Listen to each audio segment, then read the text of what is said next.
Reporters who have pronouns like she, her, he, him, and they, them in their email signatures won't be getting a response from the White House. What happened to us being a beacon of democracy and freedom throughout the world? One of the things that Donald Trump won on were some of these cultural issues.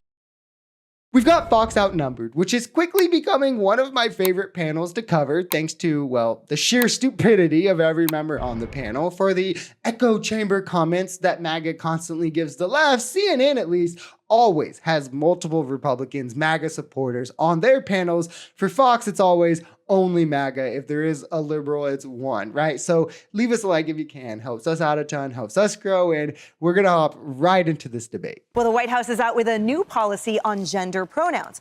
Press Secretary Caroline Leavitt says reporters who have pronouns like she, her, he, him, and they, them in their email signatures won't be getting a response from the White House because she explained, as a matter of policy, any reporter who chooses to put their preferred pronouns in their bio clearly doesn't care about biological reality or truth, and therefore cannot be trusted to write an honest story. Leslie, I come to you first for no particular reason. I knew you would.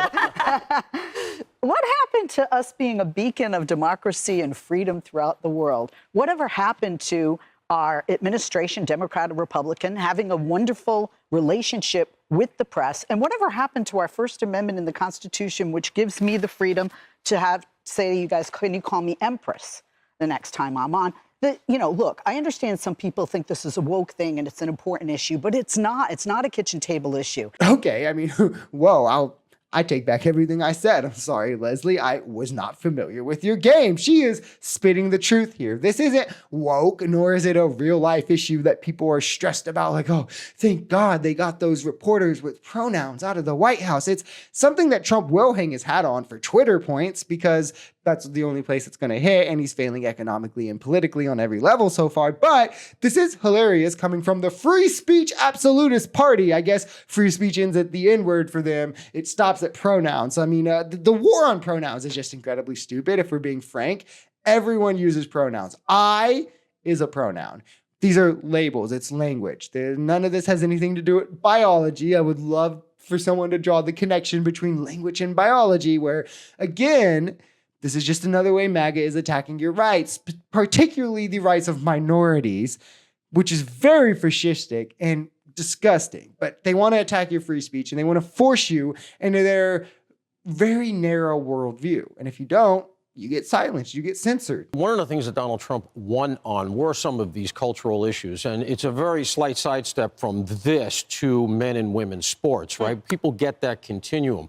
And what people really feel is that if you are imposing on me the obligation, if you're burden shifting, to use the legal term, to put it on me to recognize some internal decision that you have made, well, then I find that coercive. I find that to be a detriment of my freedom. And let's be frank, if you have to tell me, that means you're not pulling it off.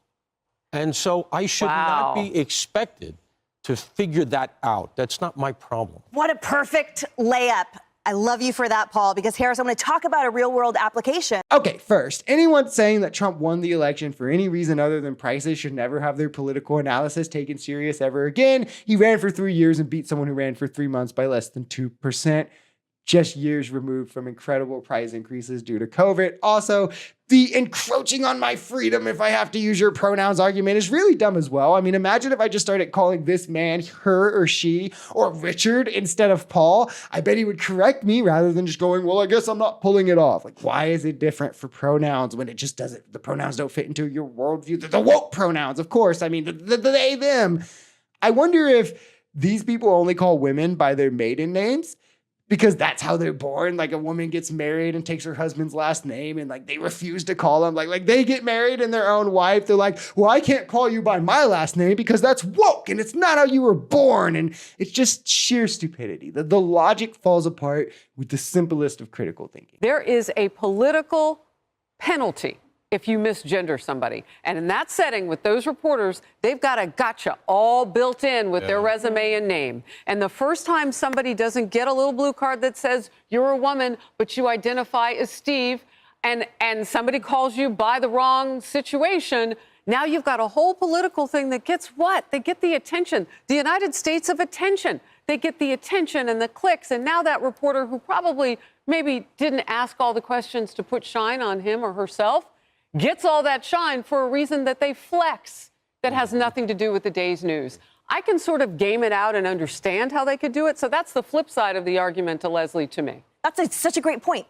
And the White House didn't even talk about that. I mean, they're essentially saying, like, you know what, this is the biggest flag to us that you are just an ideologue and we don't even want to deal with it, right? And then as Harris is pointing out, well, if you were to misgender me, there'd be criminal penalties. This is such an insane straw man. There is no one on the face of the earth saying that you need to just size someone up, like put on your scouter and size someone up within seconds and just instantly understand all of their pronouns. It's about at what point does it become bullying, harassment, a hate crime, etc., depending on the setting and intent?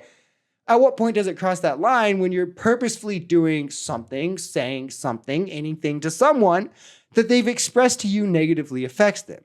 We've determined in society that there is a place to draw that line. Like, no, we're not arresting someone just for saying, like, whether it be the N-word or something transphobic or whatever it might be, misogynistic, for just saying it in a public space. But we also don't allow the speech to constitute harassment, discrimination, a threat, or otherwise in business and the public service or in other sectors of society. So why are we stressed about it when it comes to trans? Like, it's like, well, let's let the trans hate. Like, we can't stop transphobic people. Like, we should probably ensure more rights for trans people than the people who hate trans people. But that's just me. It literally also just costs nothing, right? Nothing but respect to just call someone whatever pronouns they want. Literally takes nothing out of you.